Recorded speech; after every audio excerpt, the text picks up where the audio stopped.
So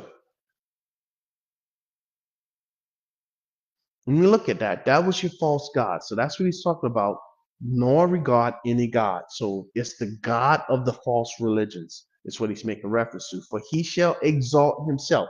So why do he hate women, which is false religion again?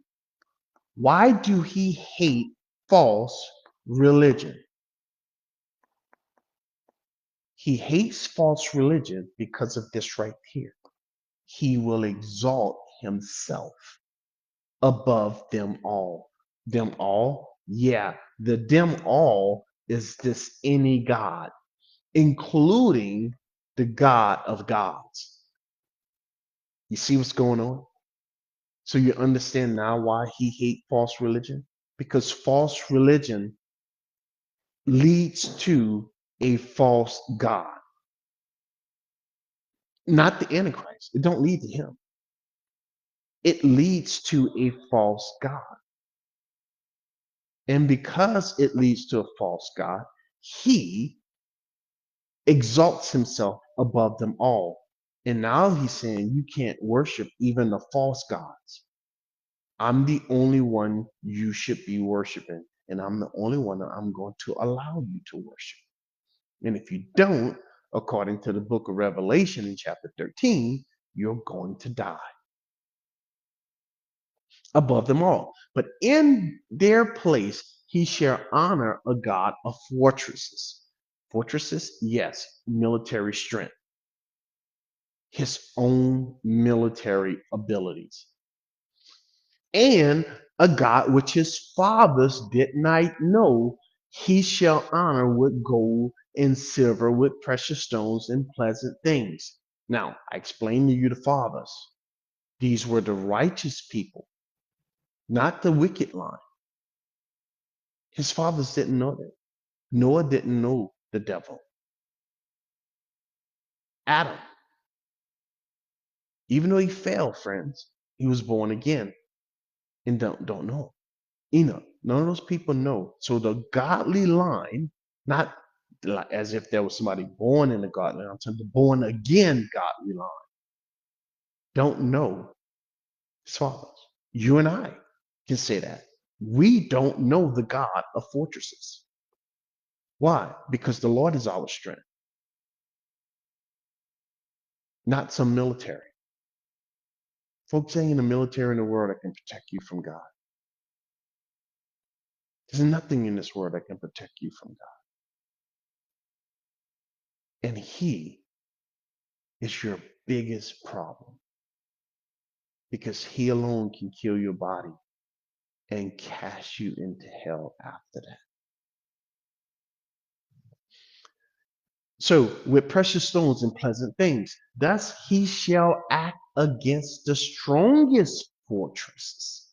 Do you see what's going on? This is military. This is military strength, okay? That's what he's talking about. He shall honor a God of fortresses, demons, okay? And that demon is going to give him power to go against the world's armies, and which he shall acknowledge in advance its glory. Satan always wanted to do this. He always had a man in the shadows waiting for this day. And he's going to get it with this Antichrist. And he shall cause them to rule over many and divide the land for gain. That's what's going to happen. So, with that said, now, the false Christ will bring with him his own high priest in the person of the false prophet. Once the third temple is erected, and friend, I don't know if you've been paying attention to the news. Go if you're not familiar with what I'm talking about. I'm talking about the third time the Jewish temple on the Temple Mount in Jerusalem is going to be built. The Bible prophesies that there's going to be four temples. One, so that's four temples coming. So the first temple that came was the temple made by Solomon.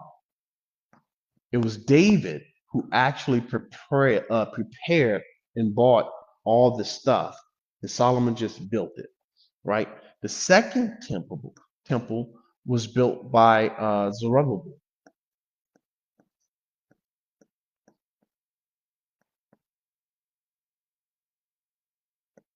B-E-L. Zerubbabel. Okay. And Joshua.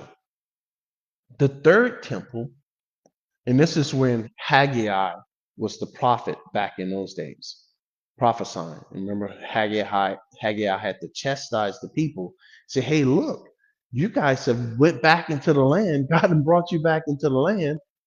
Every one of you done built your house, yet the temple remains undone. So Haggai had to, hey, get back to work. So Zerubbabel, then the third temple, the third time this thing is going to be erected, is going to be in the 7-year tribulation. Folks, there's no temple today in Jerusalem. That's why you know that Judaism, today's Judaism, is a false religion. And for you Jews right now who's passing out, once you come back, get some breath back in your lungs, listen, the Torah, the law, requires sacrifices. There ain't a prayer that you can chant. There ain't tears you can weep at that wall over in Jerusalem. There's none of that mess that's going to take away sins. According to your own book, the nation needed a scapegoat and had to have a high priest. And it had to be done at the temple. You haven't done that since AD 70. Not once. So yes, today's form of Judaism, if that's what you're banking on to get you to heaven, you're going to miss it because you have no sacrifices. And even if you go out right now and start doing it, you have no temple to do it. God gave very specific instructions on how, under the law, the Jews were supposed to approach him. So you had to do it exactly the way God commanded. If you didn't, you know what happened to those priests? God killed them. You say, oh, that's horrible. No, that ain't horrible. Little man, a little speck of dust, telling the Creator,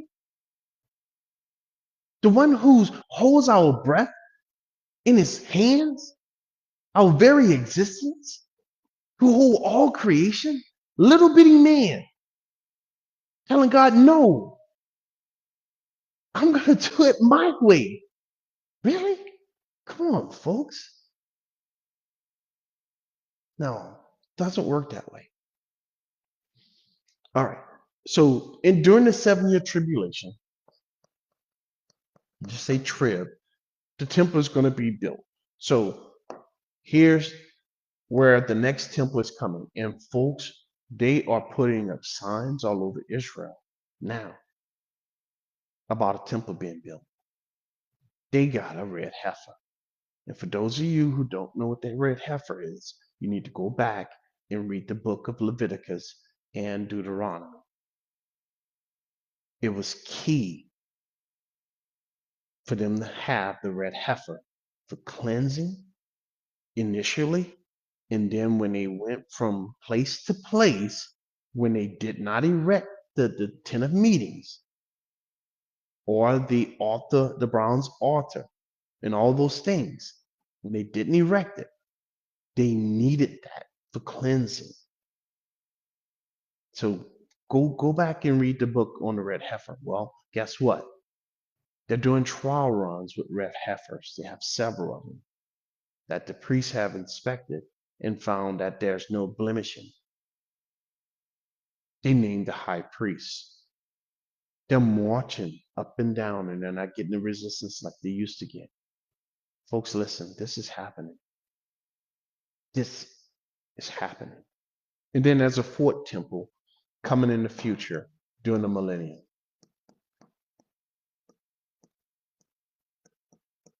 Okay, so there's your temples, those four. The two have already been built in the Old Testament. That's one coming in the tribulation, and then Jesus Christ himself is going to build the fourth one.